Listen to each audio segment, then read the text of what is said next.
రాజశేఖర రెడ్డి గారు కలగన్న ప్రాజెక్ట్ అసలు చంద్రబాబు నాయుడు గారు ఉపన్యాసం వింటే ఆయన ప్రెస్ మీట్ చూస్తే పోలవరం కోసం ఆయన పుట్టినట్టు ఉంటుంది.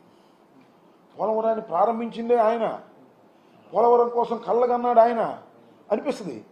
కానీ చంద్రబాబు నాయుడు గారు ఇన్ని సంవత్సరాలు ముఖ్యమంత్రిగా ఉన్నాడు, పోలవరాన్ని గురించి మాత్రం ఒక్క రోజును కూడా, ఇది రాజశేఖర రెడ్డి గారు రాకముందు సుమారుగా 9 సంవత్సరాలు ముఖ్యమంత్రిగా ఉన్నాడు కదా, ఒక్క రోజు కూడా పోలవరం గురించి ఆలోచించాల.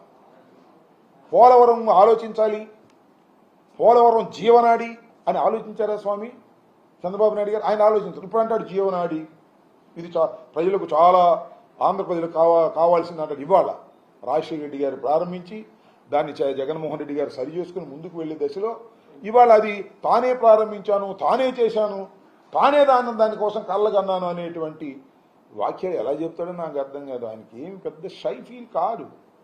ఎవరో చేసిన పని ఆయన చెప్పుకునే కార్యక్రమంలో అసలు ఏమి షై ఫీల్ అయ్యే ప్రశ్నే లేదు మహానుభావుడికి. ఏంటో మరి ఆ భగవంతుడు ఏమి ఇచ్చాడు ఆయనకి నాకు అర్థం కాదు. రాజశేఖర రెడ్డి గారు ప్రారంభించింది, జగన్మోహన్ రెడ్డి గారు ముందుకు తీసుకుపోయింది. ఈ 12,000 కోట్ల రూపాయలు చిల్లర కోట్లు రావడానికి ప్రధానమైన సూత్రధారుడు జగన్మోహన్ రెడ్డి గారు అయితే ఇవన్నీ నేనే చేశాను అని చెప్పుకోవడానికి ఏమాత్రం షై ఫీల్ ఉన్నటువంటి చంద్రబాబు నాయుడు గారి గురించి మాత్రం చాలా నేర్చుకోవాల్సినటువంటి అవసరం ఉందనేటువంటి భావన నాకు కలుగుతూ ఉంది. నేర్చుకోవడం అంటే మంచోళ్ళు కాదు, వేరే వాళ్ళు నేర్చుకునేటువంటి పరిస్థితి ఉంది. ఇది నిజంగా చాలా బాధాకరమైనటువంటి అంశం అని కూడా నేను మనవి చేస్తున్నా. ఇవాళ కూడా చెప్తున్నా, నేను ఇందాక కూడా చెప్తున్నాడు చంద్రబాబు నాయుడు గారు, నేను వినే వచ్చా, అందుకని కొద్దిగా లేట్ అయింది. ఆ 2 పక్కలు పూడ్చడానికి కాంట్రాక్టర్ లేకుండా చేశాడు, సైట్లో కాంట్రాక్టర్ లేకుండా చేశాడు. ఈ పాపం జగన్మోహన్ రెడ్డిది, దుష్టుడు దుర్మార్గుడు, నోటికొచ్చిన పదాలని వాడతాడు ఆయన గురించి, జగన్మోహన్ రెడ్డి గారి గురించి మాత్రం. ఆ 2 బొక్కలు పూడ్చడం ఏంటి స్వామి, నాకు అర్థం కాలేదు. ఆ 2 బొక్కలు పూడిస్తే నది పొంగి 54 గ్రామాలు మునిగిపోతాయని కదా చెప్పేది. నేను చెప్పింది కాదు, నేను మనవి చేస్తున్నా మీకు. పీపీఏ తన మీటింగ్లో నోట్లో రాసింది, ఈ 2 బొక్కలు పూడమాకండి, పూడితే పైన జనం తిరగబడుతున్నారు, వాళ్ళ గ్రామాలు మునిగిపోతాయి. ఎందుకని 2 బొక్కలు పొడవలేదు అంటే, ఆ గ్యాప్లు పొడవలేదు అంటే, స్పిల్వే కంప్లీట్ కాలేదు స్వామి, స్పిల్ ఛానల్ కంప్లీట్ కాలేదు, పైలట్ ఛానల్ కంప్లీట్ కాలేదు, నీరటి ప్రవహించే పరిస్థితి లేదు. ఇది క్లోజ్ చేస్తే నీరు ప్రవహించాలి. ఎస్, నేను మనవి చేస్తున్నా.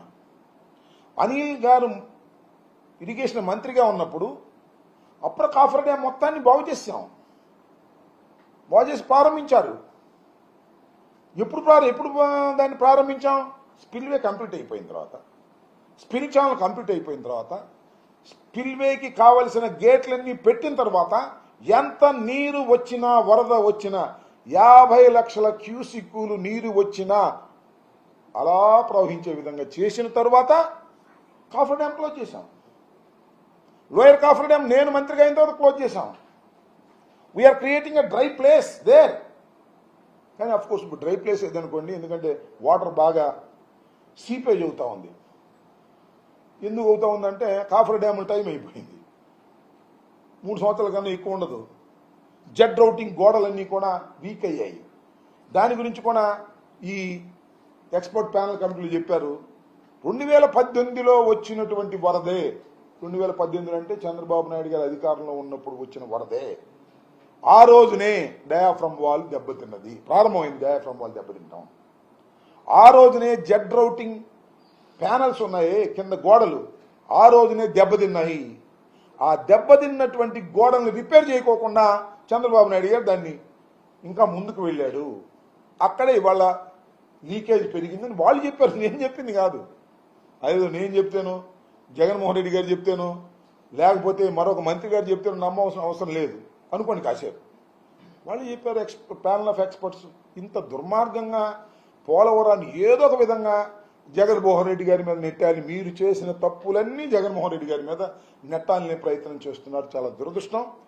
మరొక్కసారి చెప్తున్నా, చంద్రబాబు నాయుడు గారు 13-14 రేట్లతో ఇది పూర్తి చేస్తానని చెప్పటం అనేది, అది 20,398 కోట్లతోనే ఈ ప్రాజెక్టుని మొత్తం పూర్తి చేస్తానని అంగీకరించడం అనేది చరితాత్మకమైనటువంటి తప్పిదం. నెంబర్ 1. నెంబర్ 2, కాఫర్ డ్యాములు కంప్లీట్ కాకోకుండా, స్పిల్వే కంప్లీట్ కాకోకుండా, స్పిల్ ఛానల్ కంప్లీట్ కాకోకుండా డయాఫ్రమ్ వాల్ వెయ్యటం అతి పెద్ద చరితాత్మకమైన తప్పిదం.